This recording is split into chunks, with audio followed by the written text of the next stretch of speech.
Xalqimizda har ko'rganingni Xizr bil degan gap bor. Biz o'zgani qalbini og'ritsak-yu, u esa indamay ketsa. Insonlar orasida qo'lini ko'tarib ulgurmasidan duosi ijobat bo'ladiganlari ham bor. Nahot unutdik. Atrofimizda shunday qo'pollar borki, ularni og'zidan chiqayotgan so'zlardan hayratga tushasan kishi. Ular uchun birovni dilini vayron qilish sevinchga chaqqanday bir gapda. Ulardagi bu qo'pollik, qahr, g'azab qayerdan? Nimaga qalbida atrofdagilarga nisbatan buncha isyon deb o'yga tolasan kishi? Qalb qotganligidan darakmakin bu? Ha, qalbi qattiq inson birovni dilini og'ritishdan qanday andisha qilsin? Nima bo'lganda ham inson o'zini jahlini qo'lga ola olmasligi uni zaifligidan dalolat beradi. Odam o'z ichki olamini tashqariga chiqarmasligi bu uning aql idroki, ichki kuchidan darakdir. Zahrini atrofdagi begunohlarga sochgan emas, balki o'zini idora etgan inson dono. Bir ayol doimo qo'llari duoda, tili zikrda ekan.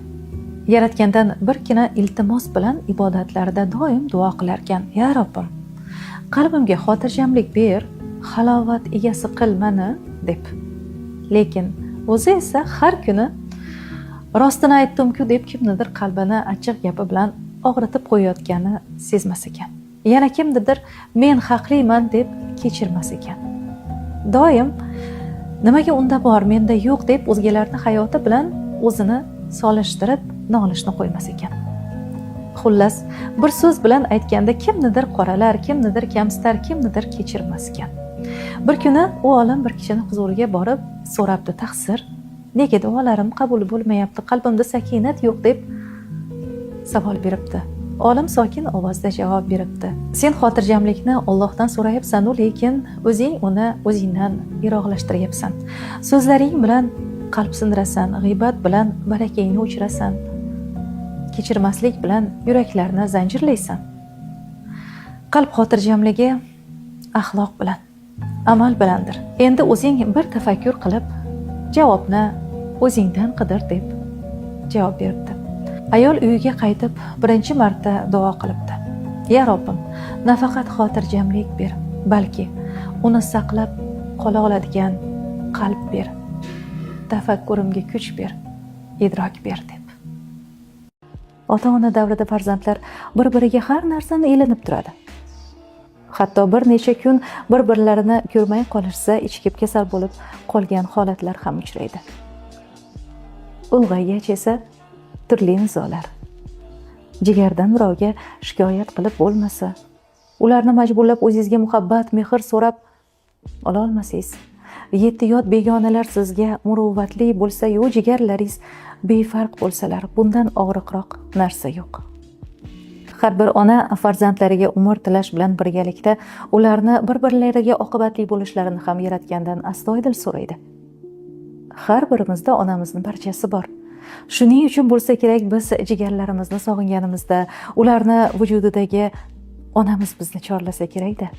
Eslang, rostdan ham har safar og'aynimizga yaqinlashganimizda ota-onamizni his qilamiz. Jismi jonimizda nimadir eriydi, yuragimiz yumshaganday bo'ladi. Demak, biz opa-ukalarimiz emas, ular vujudidagi onamizni topamiz. Tug'ishganlarimizni emas, ular jismidagi onamiz rizoligini olamiz. Tashrifimizdan jigarimiz jismidagi onamiz ruhi shodlanib bizni quchsa kerakki, biz ajabtovur yayrab, yengillab ketsak kerak. Jigar bag'rlardan yiroqlashmang. Bu satrlar muallifi rahmatli adibamiz Tursunoy Sodiqova.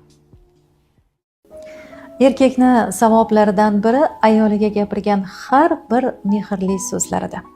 Shunchaki o'z juftiga samimiy mehring uchun, sadoqating uchun rahmat deyishi bu zaiflik emas. Bu uni jismonan po'latday bo'lishiga qaramasdan qalbi yumshoq, yuragi uyg'oq, ruhi pokligini dalilidir.